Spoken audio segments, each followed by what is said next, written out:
जय जय श्री राधा रमण, जय जय नवल किशोर,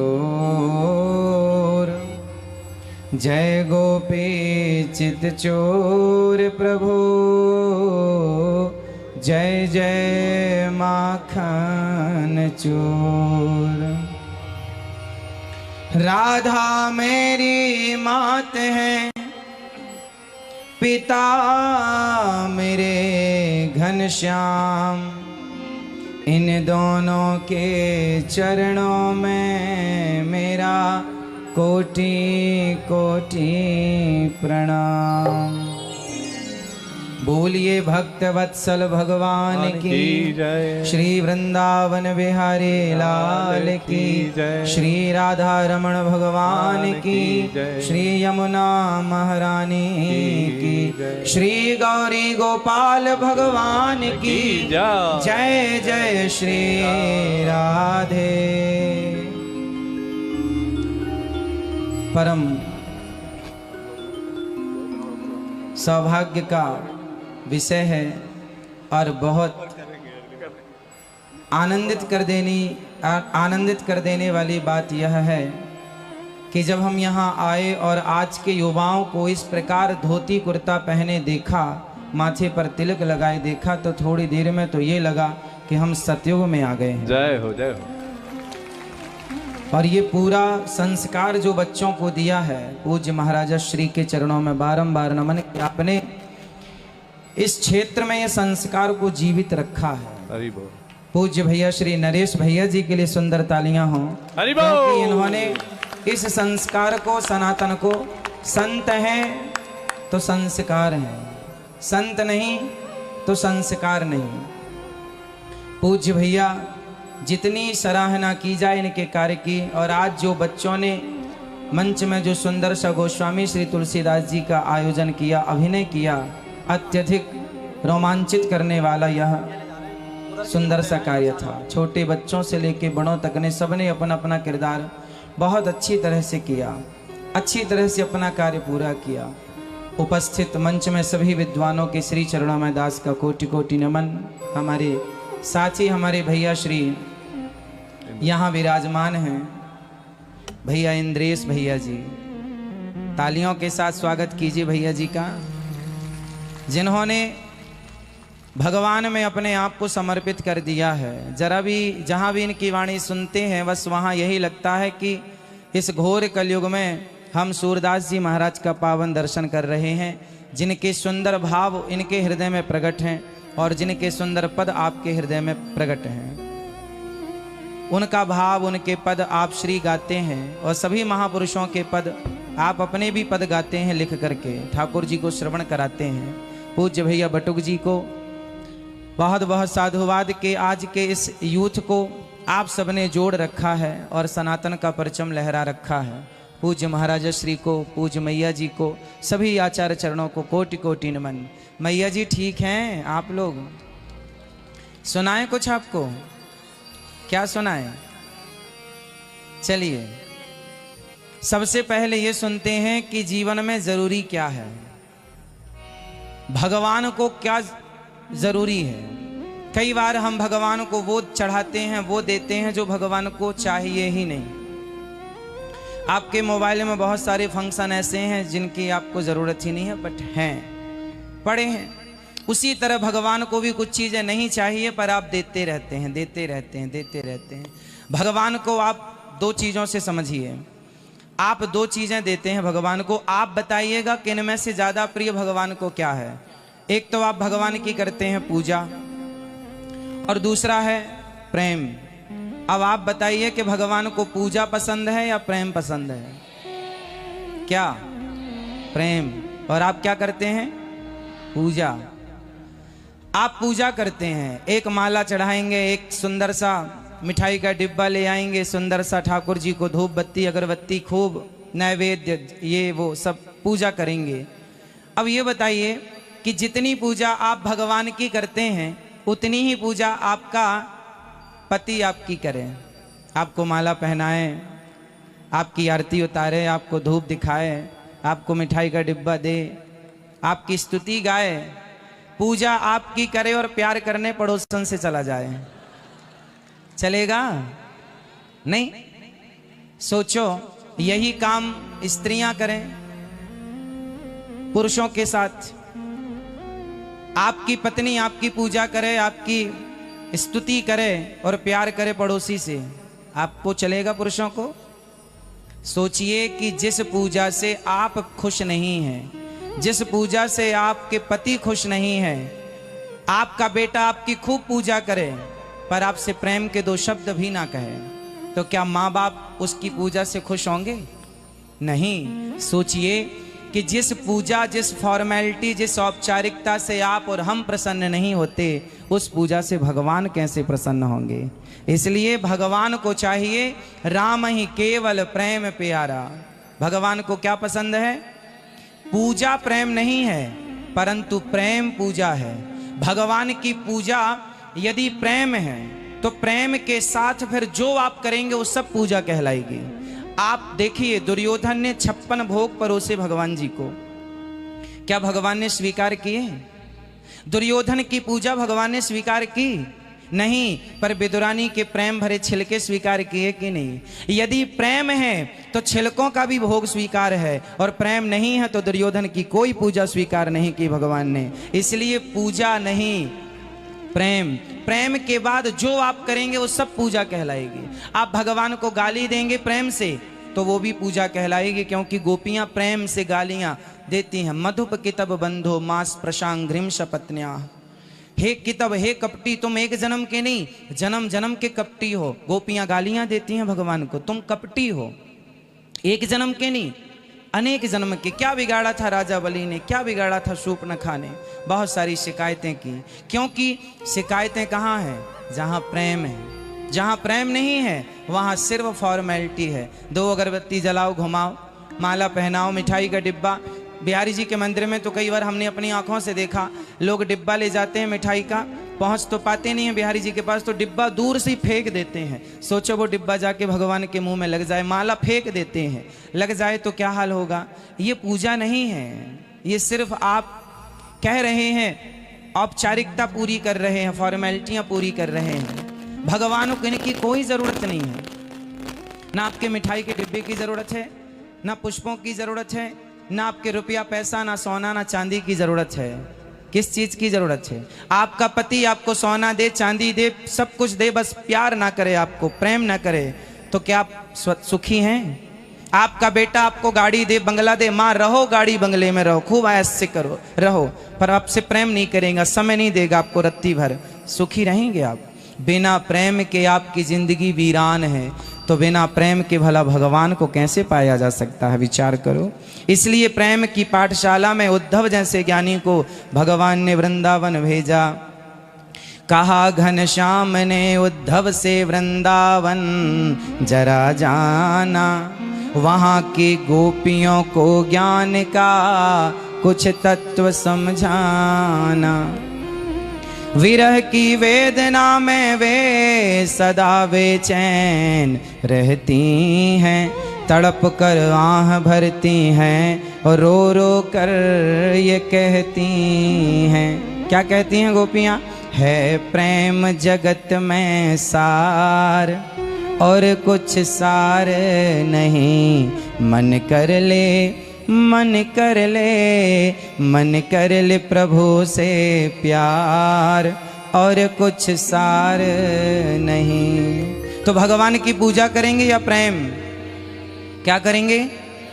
सच्चा प्रेम, झूठा प्रेम नहीं। कितना प्रेम? कितना प्रेम?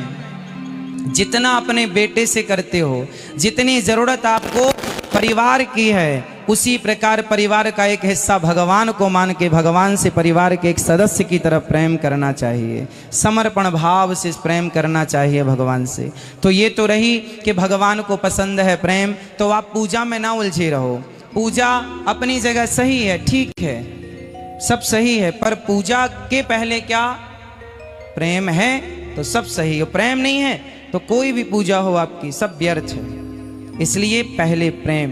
ये तो रही पहली बात। दूसरी बात, आज आपके लिए दूसरी बात यह है, बताइए हम भारतीयों का पहनावा क्या है, पैंट शर्ट या धोती कुर्ता? जोर से।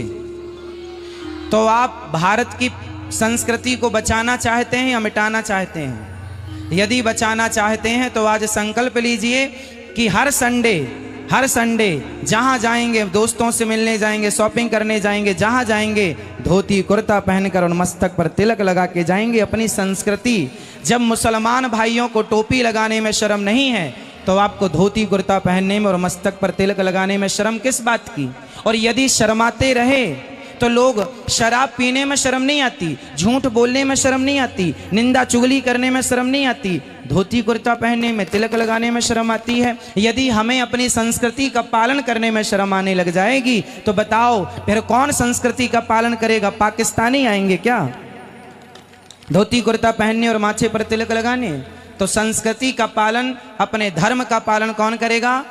आप करेंगे, हम करेंगे, हम सब करेंगे। पूज्य महाराज श्री कह रहे थे कि हम एयरपोर्ट जाते हैं, स्टेशन जाते हैं, जहां भी जाते हैं, हम देश विदेश कहीं भी जाएं, अपने लिबास में जाते हैं, धोती कुर्ता पहनकर माथे पर तिलक लगाकर जाते हैं और अपने धर्म का पालन करते हैं। यदि हम अपनी संस्कृति के लिए तत्पर हैं तो आपका भी धर्म है, ये संस्कृति आपकी भी है, ये धर्म आपका भी है, और आप चाहें तो बचाएं और आप चाहें तो मिटाएं।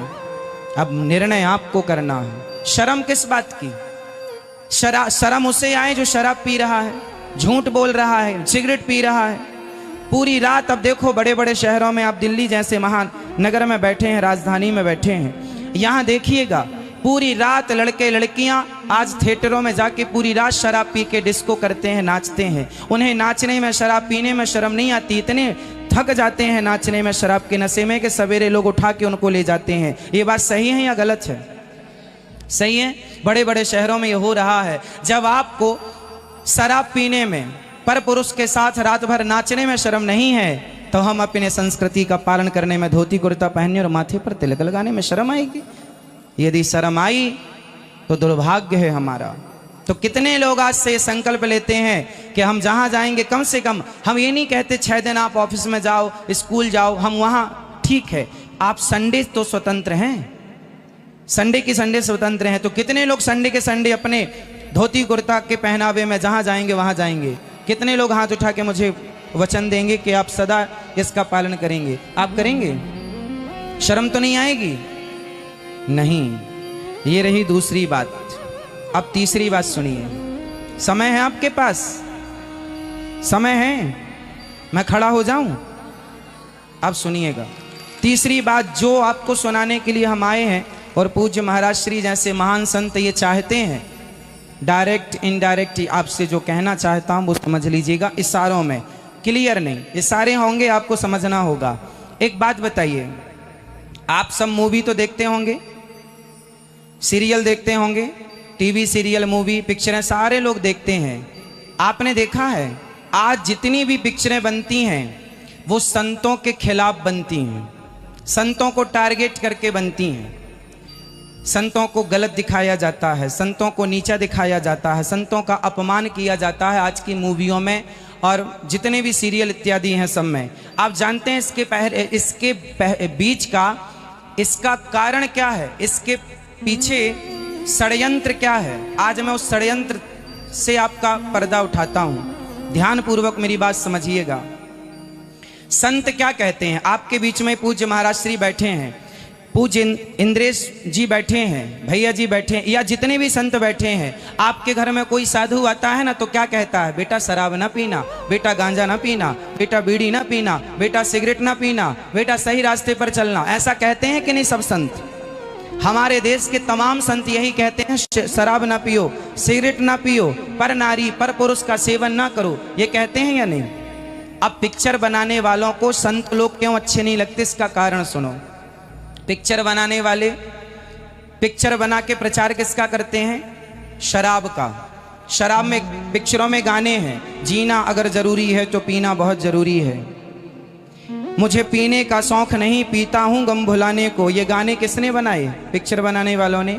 अब जब कोई बच्चा सुनेगा कि मुझे पीने का शौक नहीं, पीता हूं गम भुलाने को, तो वो भी सोचेगा कि टेंशन किसके पास नहीं है, वो भी एक पैक मार लेगा। मतलब ये पिक्चर बनाने वाले क्या चाहते हैं कि आप शराब पिएं और वो संतों से नफरत क्यों करते हैं? क्योंकि संत शराब का विरोध करते हैं और शराब बनाने वाली कंपनियां पिक्चर बनाने वालों को खूब पैसा देती हैं कि तुम खूब प्रचार करो ताकि शराब बिके, और संत कहते हैं शराब नहीं होनी चाहिए क्योंकि तुम्हारा जीवन बर्बाद हो जाएगा। इसलिए पिक्चर बनाने वालों को संत पसंद नहीं है, क्योंकि दोनों अपोजिट बातें हो गई।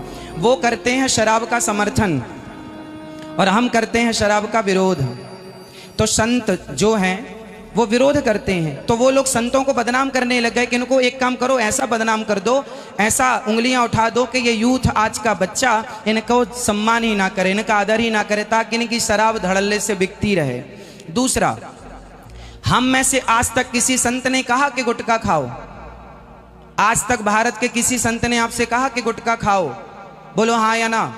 नहीं कहा। कहा क्या? छोड़ो। लेकिन पिक्चर बनाने वाले लोग जिनको आप सुपर डुपर स्टार बनाते हैं, जिनकी डीपी अपने मोबाइल पर सजा कर रखते हैं, वो क्या कहते हैं? दाने दाने में केसर का दम। वो आपके बच्चों को क्या खिलाना चाहते हैं? जोर से आप बताइए, गुटखा खाने में आपका हित है या अहित है? तो आपको गुटखा बेचा जा रहा है? बोलो हाँ या ना। पिक्चर तो एक बहाना है, उनको तो गुटखा बेचना है, उन्हें तो शराब बेचना है। और संडे हो या मंडे, किसका प्रचार है? अंडों का। क्या बेच रहे हैं वो लोग? वो शराब बेच रहे हैं। मोबाइल पे आपने देखा बड़े बड़े सुपर डुपर स्टार एक ऐड चलाते हैं, रमी, जंगली रमी ऐप डाउनलोड करके आपको, वो एक प्रकार का जुआ है। जंगली रमी क्या है? एक प्रकार का। जोर से। संत हमेशा कहते हैं जुआ ना खेलो, कहते हैं जुआ ना खेलो, और वो क्या कहते हैं? जुआ खेलो। अब बताओ, आपका शुभ चिंतक संत हैं या वो हैं?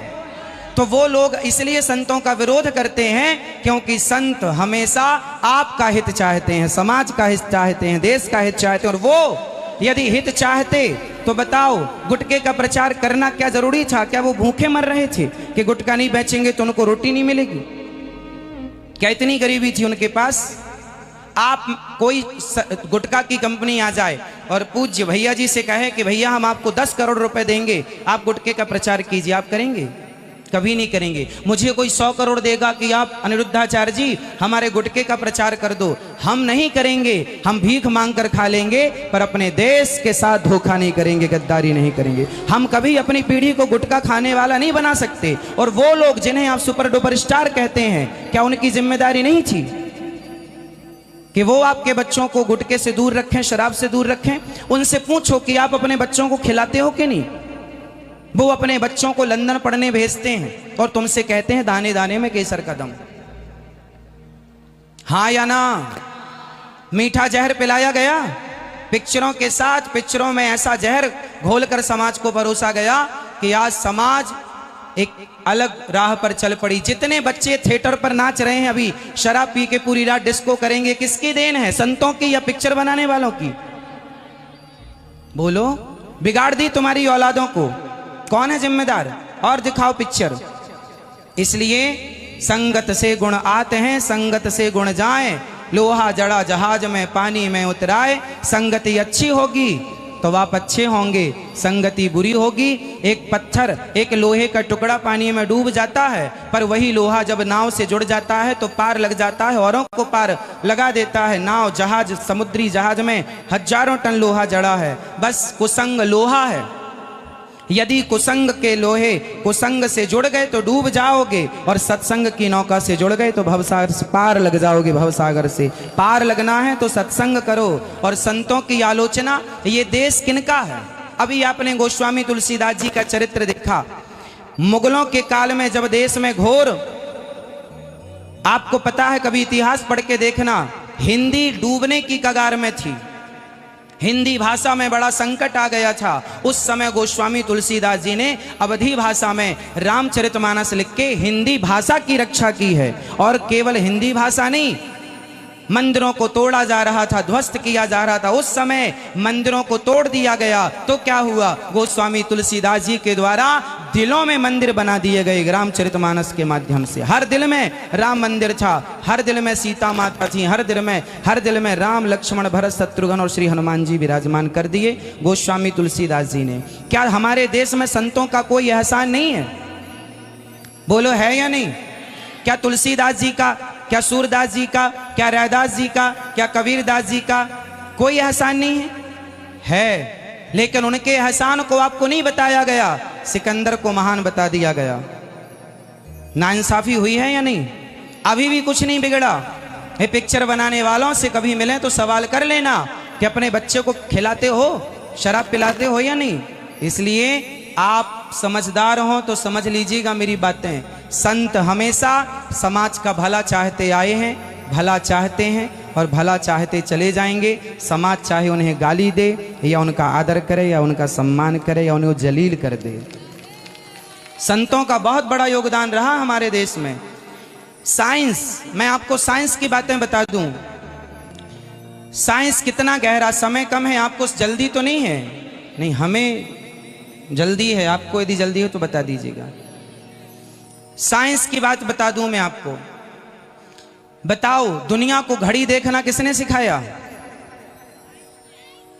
साइंस के पहले क्या हमारे पास घड़ी देखना नहीं आती थी? आती थी बेटा। जो नया 10 का नोट आया है, उस 10 के नोट में चक्र देखना, कोणार्क मंदिर का चक्र है। घड़ी का आविष्कार हुआ है लगभग 400 साल 500 साल पहले, लेकिन कोणार्क मंदिर में 1400 साल पहले उस मंदिर का निर्माण हुआ और उसमें एक चक्र बनाया गया भारत के वैज्ञानिकों के द्वारा, जो आज भी सूर्य के प्रकाश पड़ते ही सही टाइम बताता है, एक एक सेकंड बता देगा। मतलब भारत में साइंस आज है ऐसा नहीं है। दुनिया जब साइंस नहीं जानती थी तब हम लोग, हमारी दादी अम्मा अनपढ़ अंतरिक्ष देख के बता देती थी कितना बज गया है, हाँ या ना? फिर तुम हमें साइंस पढ़ाओगे कि साइंस तुम नहीं जानते? साइंस कितना बड़ा साइंस है। दुनिया में किसी धर्म की पुस्तक उठा के देख लेना, उनकी पुस्तकों में कभी साइंस नहीं मिलेगा। हमारी पुस्तकों में, हमारे धर्म ग्रंथों में क्या मिलता है? उड़ने वाले विमान। रावण ने सीता माँ का हरण किया, विमान पर किया था, वो विमान उड़ने वाला था। उड़ने वाला भी विमान होता है, दुनिया को पता ही नहीं था, पर हमारे सदग्रंथों ने बता दिया कि भाई ये सब पॉसिबल है। उसके बाद सबसे पहला विमान कब बना? 1903 में सफल परीक्षण हुआ, राइट ब्रदर्स ने विमान बनाया। विमान किसने बनाया? 1903 में सफल परीक्षण हुआ, राइट ब्रदर्स ने बनाया। आश्चर्य मानेंगे, राइट ब्रदर्स के विमान बनाने के पहले दलपदे जी नाम के एक वैज्ञानिक थे हमारे भारत के, जो 1885 और 90 के बीच में उन्होंने एक विमान बनाया था। और वो विमान, ये पिक्चर इस पर बन चुकी है, मूवी बन चुकी है। ये इतिहास के पन्नों में, उस समय देश गुलाम था। अंग्रेजों ने सोचा कि यदि भारत का नाम इतना आगे हो गया कि ये विमान बनाने लग गए तो भारत बहुत आगे होगा। अंग्रेजों ने वो ड्राइंग चोरी करके, कॉपी करके राइट ब्रदर्स को पकड़ा दी और राइट ब्रदर्स ने उसी की कॉपी करके 1903 में विमान उड़ाया। खिताब उनके गले में चला गया, जबकि दिमाग भारत का था, मेहनत भारत की थी। आप समझो अपने साइंस को। एक छोटा सा साइंस भागवत जी का मैं आपको बताता हूं। आप कहते हैं ना कि वेदों ने हमें क्या दिया, पुराणों ने हमें क्या दिया। वेद पुराणों में क्या है? क्या है? ध्यान से सुनिएगा। बताइए, जब स्त्री गर्भवती होती है तो कितने महीने में लिंग परीक्षण होता है? पेट में बेटा है कि बेटी, ये बात कितने महीने में पता चलती है? फटाफट बताइए जिनको पता है। लड़का है पेट में कि लड़की, ये कब पता लगता है? तीसरे महीने में। ये आप कह रहे हैं, हम नहीं कह रहे हैं। कितने महीने में? तीसरे महीने में। लिंग परीक्षण डॉक्टर, अब तो सरकार ने बैन कर दिया, पर जब होता था ना तो तीसरे महीने होता था कि पेट में लड़की है कि लड़का, पता कर सकते थे मशीनों के द्वारा। आज आपको पता चला, 20 साल पहले, 50 साल पहले ये टेक्नोलॉजी आई। इसके पहले ये टेक्नोलॉजी दुनिया में 50 साल पहले, अधिक से अधिक बोल रहा हूं मैं, 50 साल पहले ये टेक्नोलॉजी आई कि पेट में लड़का है कि लड़की पता लगा सकते हैं। और तीसरे महीने में ये पता चलता है। कितने महीने में? तीसरे महीने के पहले पता नहीं चलता, क्योंकि लिंग का निर्माण होता ही नहीं है। साइंस को अभी पता चला कि गर्भ में लिंग का निर्माण तीसरे महीने में होता है। आप भागवत जी पढ़ना, देवहूति करदम संवाद में, वहां भगवान कपिल भगवान ने माता देवहूति को बताया कि एक महीने में बच्चे का सिर बनता है, दूसरे महीने में बच्चे के हाथ पांव बनते हैं, और तीसरा महीना लगते ही स्त्री और पुरुष के चिन्ह उत्पन्न हो जाते हैं। साइंस ने तुम्हें आज बताया, हमारे ऋषि मुनियों ने हजारों साल पहले बता दिया था कि तीसरे महीने में लिंग का निर्माण होता है। लेकिन तुम्हें साइंस पर विश्वास हो गया, अपने ऋषि मुनियों पर विश्वास विडंबना है। इसलिए मेरे भाई व्हाट्सएप फेसबुक से समय निकालकर थोड़ा स्वाध्याय करना सीखिए, रामचरितमानस पढ़िए, श्रीमद् भगवत गीता पढ़िए, भागवत पढ़िए। काश भारत के नौजवान दोस्तों ने पढ़ी होती ना हमारे वेद पुराणों को गहराई से, तो आज रसिया नहीं, आज जापान नहीं, आज बड़ी बड़ी रिसर्चें आप कर रहे होते और आप एक नया भारत का निर्माण कर रहे होते टेक्नोलॉजी के माध्यम से।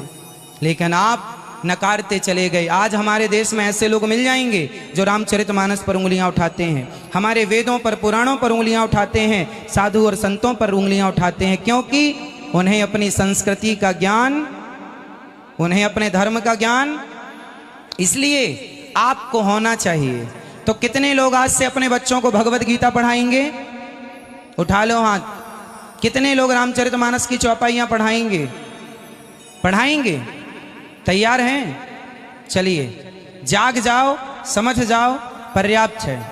बस आखिरी बात आज्ञा हो तो कह दूं।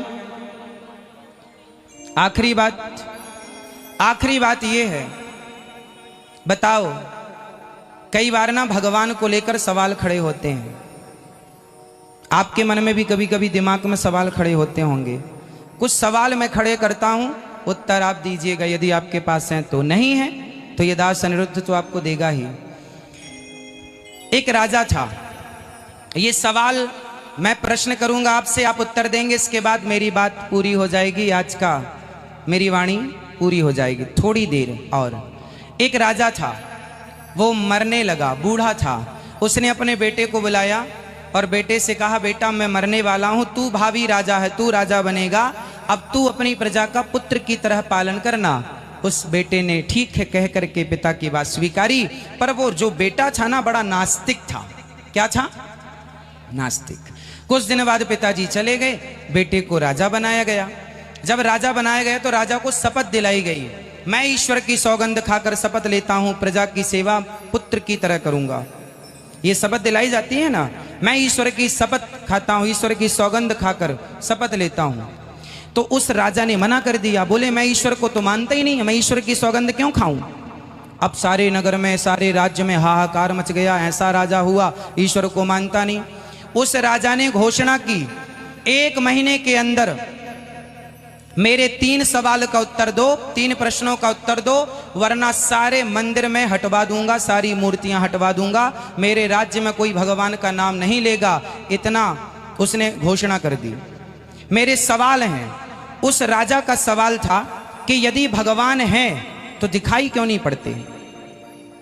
पहला सवाल, यदि ईश्वर है तो दिखाई क्यों नहीं पड़ते? सवाल दूसरा, ईश्वर किस तरफ देख रहे हैं? यदि आपकी तरफ देख रहे हैं तो मेरी तरफ पीठ होगी, इनकी तरफ देख रहे हैं तो आपकी तरफ पीठ होगी। ईश्वर किस तरफ देख रहे हैं? और तीसरा सवाल, इस समय प्रेजेंट में भगवान क्या कर रहे हैं? अभी वर्तमान में भगवान क्या कर रहे हैं? ये मेरे सवाल हैं। राजा ने पूछा, यदि मेरे इन 3 प्रश्नों का उत्तर आप लोगों ने दे दिया तब तो मैं आपको मानूंगा, आपके भगवान को मानूंगा, यदि नहीं दिया तो 1 महीने के अंदर सारे मंदिरों से मैं मूर्तियां हटवा दूंगा।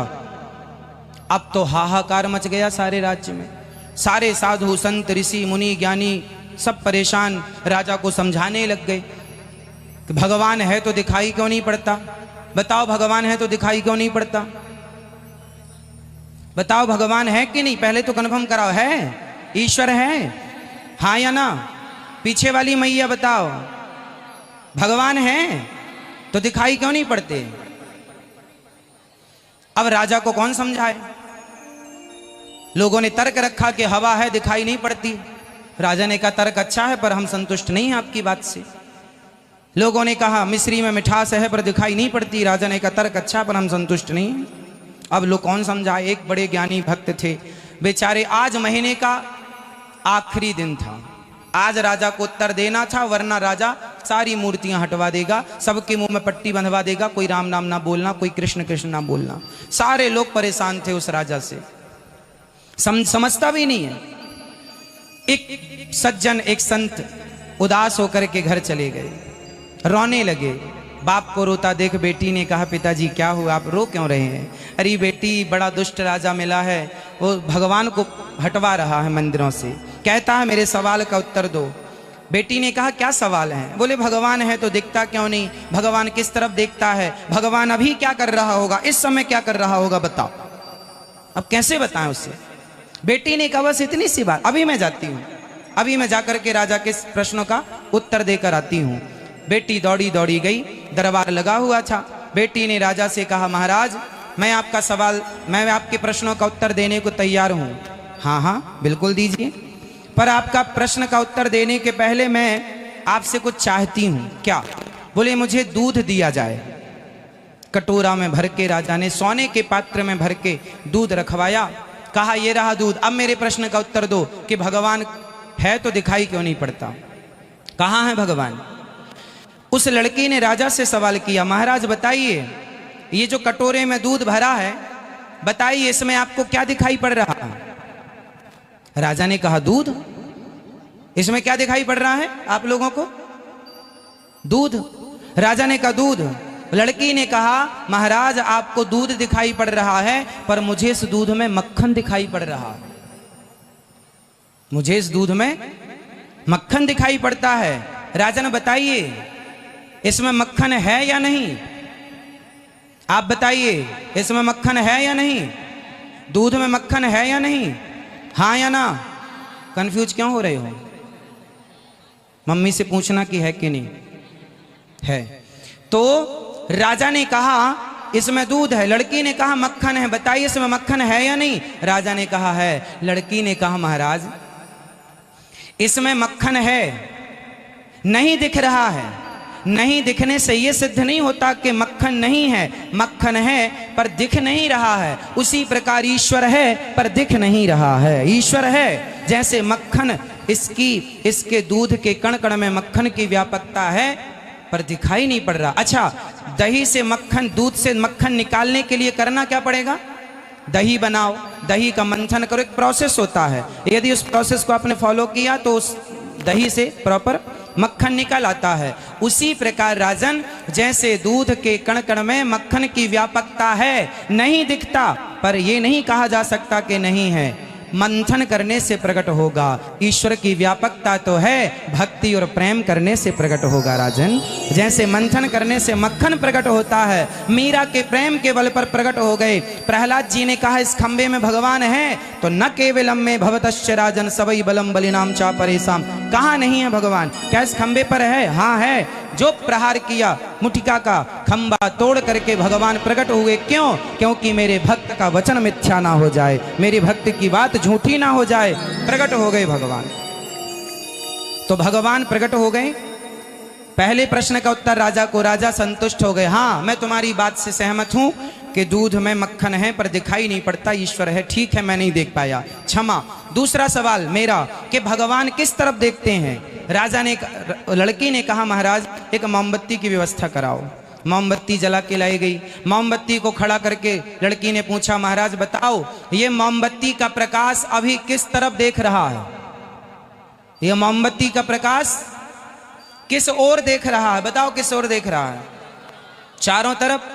राजन, जैसे ये मोमबत्ती का प्रकाश, ये ज्योति चारों ओर निहार रही है, उसी तरह एक ही समय में परमात्मा चारों ओर निहारता है। वह पाताल को भी निहार लेता है, आकाश को भी निहार लेता है, चींटी को भी निहार लेता है और हाथी को भी निहार लेता है। वो एक समय में सबको देख सकता है, क्योंकि वो भगवान है। कर तुम अकर तुम अन्यथा कर तुम सर्व सामर्थ्य। हम इंसान हैं, भगवान से इंसान की तुलना नहीं हो सकती। आप अपनी तुलना ईश्वर से ना करें कि हम नहीं देख पा रहे, इस पर्दे के पीछे क्या है हम तो नहीं देख पा रहे हैं, इसका मतलब भगवान भी नहीं देख पाएंगे? नहीं, हमारी सामर्थ्य अलग है, ईश्वर की सामर्थ्य, एक उंगली से पहाड़ उठाने की सामर्थ्य हमारी नहीं है, भगवान की। सवाल हो गए दो, राजा संतुष्ट। तीसरा सवाल, अभी प्रेजेंट में 10:11:18 में भगवान क्या कर रहे हैं? फटाफट बताओ।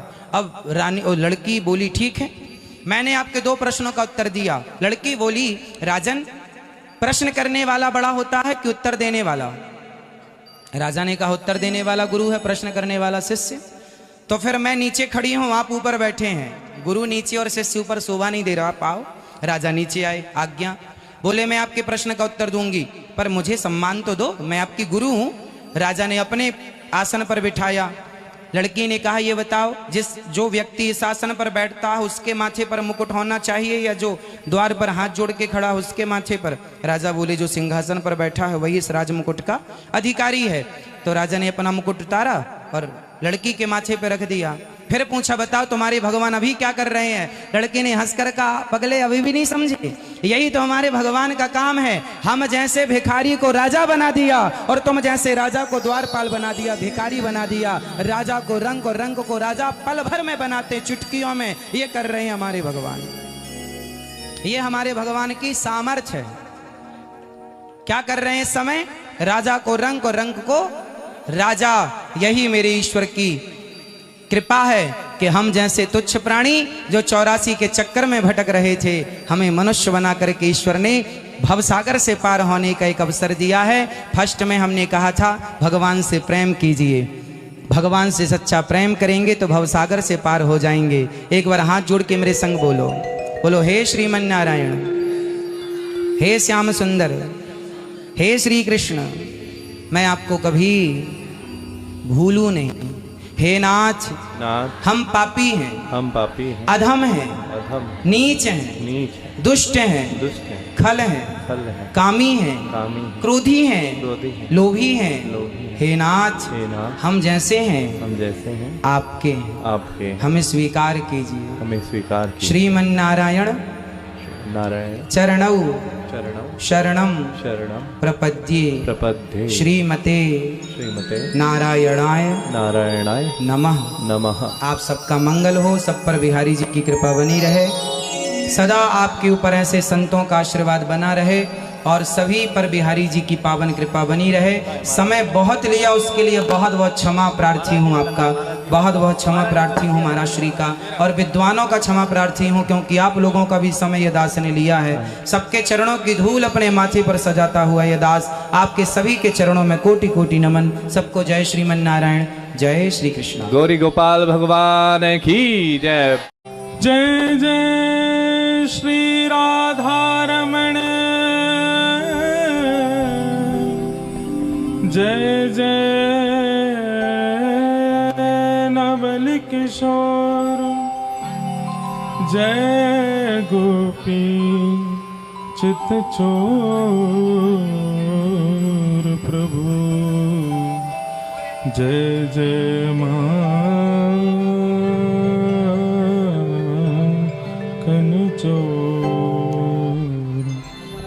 श्री वृंदावन बिहारी लाल की, श्री राधा रमण लाल की, राधा वल्लभ लाल की, सद्गुरुदेव भगवान की, भक्तराज श्री नारद जी महाराज की, श्री गोस्वामी तुलसीदास जी महाराज की, राजा रामचंद्र भगवान की, मधुर महोत्सव की जय जय श्री राधे।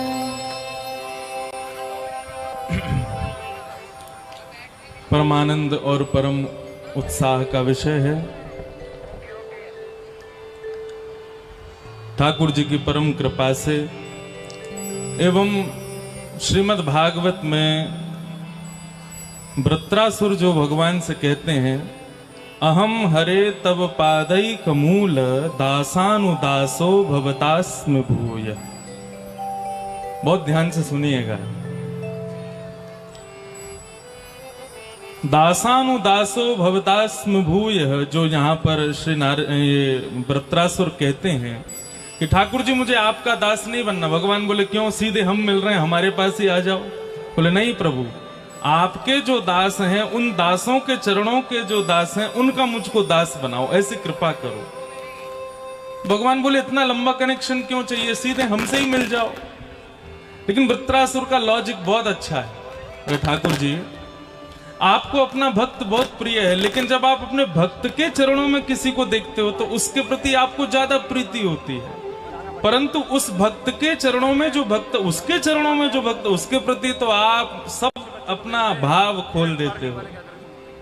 जिस प्रकार पुत्र को अपना, पिता को अपना पुत्र प्रिय है, लेकिन पुत्र का पुत्र जब जन्म लेता है, नाती जब हो जाता है, तो दादा और ज्यादा खुश होता है। लेकिन जब नाती का भी पुत्र होता है, कई घरों में ऐसी व्यवस्था बनी हुई है कि बहुत पहले ही ब्याह हो जाते हैं, तो दादाजी जो है पर पोते का भी मुख देख लेते हैं। हमारे भारत में ऐसा है कि पर पोता यदि जन्म ले तो दादाजी सोने की सिद्धि चढ़ते हैं, इतने खुश हो जाते हैं। बोले ठीक वैसे ही प्रभु, दासानु दासो भवतास्म भूय, मुझे आपका दास नहीं, दासानु दासो मुझे बना दीजिए। तो नारदीय कुंज पर इतनी कृपा है कि ये सीधे ठाकुर जी के चरण नहीं पकड़े हैं, इन्होंने दासानुदास श्री नारद जी के चरण पकड़े हैं, इसलिए इन पर ये अति कृपा है। और ऐसी कृपा इन पर बनी रहे। हमारे नरेश भैया को बहुत बहुत प्रणाम करते हैं। इस युवा उत्सव को आप कर रहे हैं। अब इनने चरण पकड़े नारद जी के, नारद जी ने पकड़े ठाकुर जी के, और इनके पकड़ रहे हो आप सब, तो कृपा तो होनी है।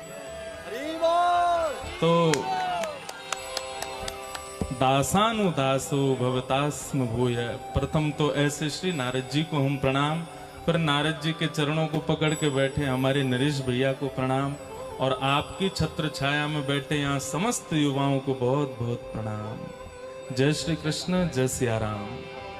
मंच पर हमारे बिल्कुल पास में विराजमान आज के युवाओं को और आज के प्रत्येक जनमानस को ठाकुर जी के श्री चरणों से जोड़ने का जो काम बड़े सजगता से कर रहे हैं, खूब आनंद के साथ आप अपनी कथाओं के द्वारा लाखों करोड़ों लोगों को, हमारे वृंदावन में भीड़ होने का कारण ये वक्ता ही हैं। जय हो जय हो। आजकल वृंदावन में इतनी भीड़ हो गई है महाराज, अरे बोल कि बस पूछो मत। हम वृंदावन वालों को ही गाड़ी निकालने में पहले 5 बार सोचना पड़ता है कि जाएं कि नहीं। और वृंदावन की इतनी महिमा गाई किसने? कथा वक्ताओं ने ही गाई है। जय हो जय हो। और विशेष रूप में उनमें सबसे ऊपर आपका ही नाम है। अरे वो जो इतने युवाओं को, इतने लोगों को वृंदावन का इतना रस चखा देते हैं महाराज, की फिर लोग आके वृंदावन में कहते हैं कि बस यहाँ से अब कहीं नहीं जाना है। वृंदावन छोटा सा बेचारा हमारा, लेकिन भीड़ इतनी हो गई है। तो ऐसे प्रत्येक जीव मानस को, प्रत्येक युवाओं को ठाकुर जी के चरणों से जोड़ने में जो अपनी वाणी के द्वारा देश विदेश और भारत के कोने कोने में जाकर के इस सेवा को कर रहे हैं, ऐसे हमारे अग्रज भ्राता स्वरूप श्री अनिरुद्धाचार्य जी महाराज को बारंबार प्रणाम। आप श्री यहाँ विराजमान, जिनका अभी वक्तव्य आप सुन रहे थे, हमारे बटुक जी, जो कि बहुत मधुर बोलते हैं। आपकी वाक पुष्टता बड़ी अच्छी है। जब बोलते हैं तो ऐसा लगता है कि मानो जैसे कोई बिल्कुल जो है बिना सोचे विचार, हमको भी थोड़ा सोचना पड़ता है, लेकिन आप बिना सोचे विचारे धड़ाधड़ बोलते हैं तो बहुत अच्छा लगता है। ऐसे हमारे बटुक जी को प्रणाम। उनके भी पास में विराजमान गाजियाबाद में जिनसे हमारा पहला संबंध है, ऐसे हमारे श्री नवनीत प्रियादास जी, अभी 4-5 दिन पहले भी आपके उत्सव में आगमन भक्तमाल जयंती पर हुआ था, और बड़ा स्नेह आपका प्राप्त होता है। यही इस तरफ विराजमान मिथिला रस में सराबोर हमारी तुलसी दीदी जी, जिनकी बड़ी कृपामयी प्रेममयी छत्र छाया सब वैष्णवों को प्राप्त होती है। और आदि आदि विराजमान मंच पर समस्त भक्त वृंद, संत वृंदों को, वक्ताओं को बारंबार प्रणाम करता हूँ। यहाँ पर अभी पहले आप चल रहा था, पहले महाराज जी बोले, पहले हम बोले। तो ये बात है कि भाई ओपनर जितने रन बनाया आएगा टीम को उतना अच्छा रहेगा। हरी बोल। तो हमने कही, तो महाराज जी बोले पहले आप जाओ, बैठ लो, छक्के चौके मार के आओ, बाद में टीम हम संभालेंगे। तो वैसे तो यहाँ ओपनिंग तो आप सब नारदीय कुंज के बालकों ने ही कर दी यहाँ प्रस्तुति करके, तो छक्के चौके तो पहले ही पड़ गए हैं। लेकिन अभी ये मैच जो है, आध्यात्मिक मैच, अपने विश्रांति की ओर जा रहा है। और ये कुछ बल्लेबाज अभी यहाँ आए हैं, बल्लेबाज नहीं है, वक्ताबाज हैं, सब वक्ता हैं, सब बोलेंगे कुछ अपने अपने भाव से, सबको आनंदित कराएंगे। ऐसी ऐसी गेंद फेंकेंगे, कौन कौन लपके वो आपके ऊपर निर्भर करता है। तो ज्यादा समय नहीं लेंगे, मैं भी दक्षिण से आ रहा हूं और अब बंबई जाना है रात में ही। महाराज जी की तो मैं सुन के ही आश्चर्य कर रहा हूँ, कथा करके आए हैं, अब प्रसाद भी शायद पाया तो नहीं होगा अभी।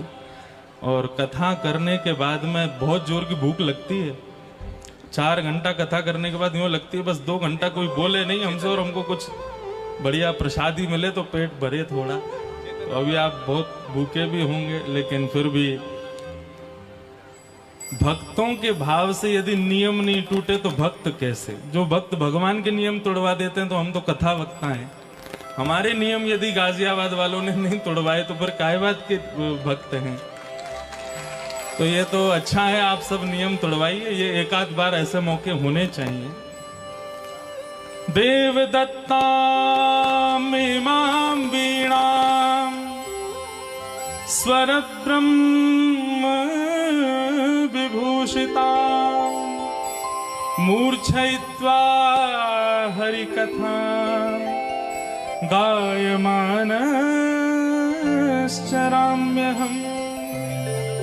गायमानश्चराम्यहम्।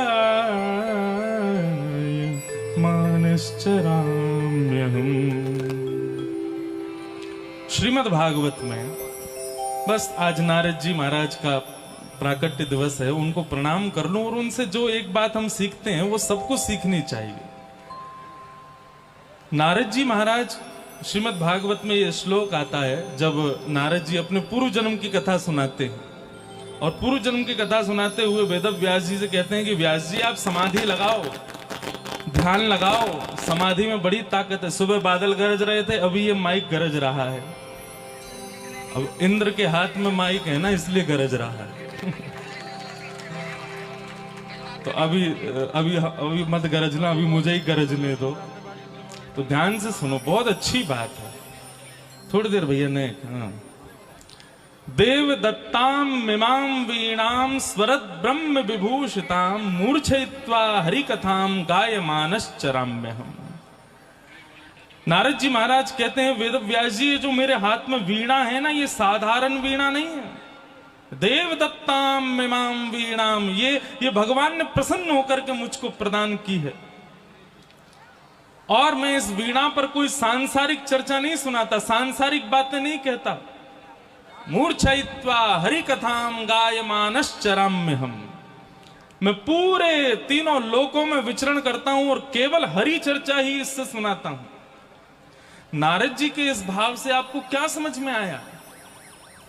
भगवान ने हम सबको वीणा प्रदान की है, कोई ना कोई गुण हम सबके पास है। इस सभागृह में, इस मैदान में बैठा प्रत्येक व्यक्ति कोई ना कोई गुण से युक्त है। कोई गाना जानता है, कोई नाचना जानता है, कोई भोजन बनाना जानता है, कोई बहुत विद्वान है, कोई गाड़ी चलाना जानता है, आदि आदि सबके पास कोई ना कोई गुण होंगे। कोई बुद्धि से बहुत चतुर है, कोई शरीर से बड़ा हृष्ट-पुष्ट है।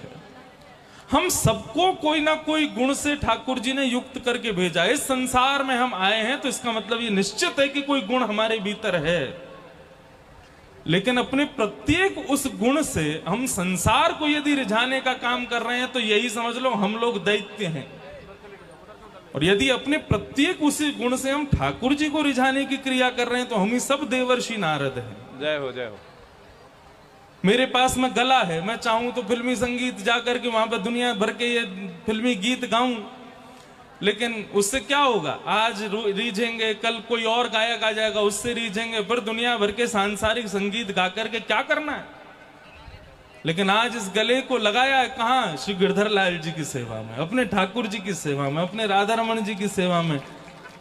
अब उससे क्या होगा कि फिल्मी संगीत में गाते तो आप लोग रीझते, लेकिन आज ऐसी जगह गा रहे हैं कि ठाकुर जी रीझते हैं, ठाकुर जी प्रसन्न होते हैं। कहने का अभिप्राय नारद जी के भाव से केवल इतना समझना है कि हम सब गुण युक्त हैं। अपने गुण से किसी को रिझाने का प्रयास मत करो, केवल हमारे ठाकुर जी रीझें। भक्तिमती मीराबाई गाती हैं, एक स्वर दे दो बस।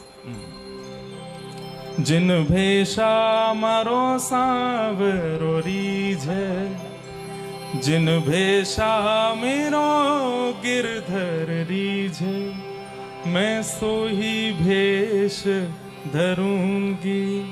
हो मैं तो सो ही भेष धरूंगी, हो मैं बैरागन हूंगी।